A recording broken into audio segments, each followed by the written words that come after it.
اور آپ صلی اللہ علیہ وسلم نے ارشاد فرمایا کہ النظر سہم مسموم من سہام ابلیس، فرمایا کہ یہ جو دیکھنا ہے، فرمایا کہ یہ ایسا تیر ہے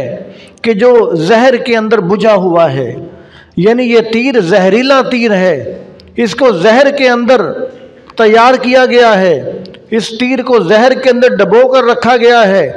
اور اس تیر کے اندر زہر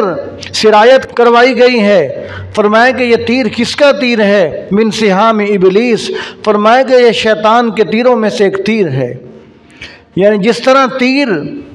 آدمی کو ہلاک کر دیتا ہے، اور پھر تیر بھی وہ کہ جو زہر کے اندر ڈبویا گیا ہو،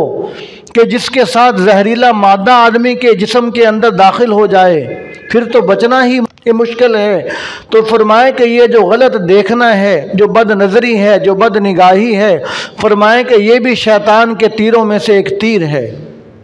فرمائے کہ یہ بھی شیطان کے تیروں میں سے، اور تیر بھی ایسا کہ جو زہر میں بجھا ہوا، یعنی اس تیر کی وجہ سے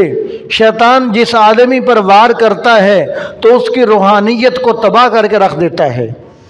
جس طرح لوہے کا تیر ہو اور زہر کے اندر بجھا ہوا ہو،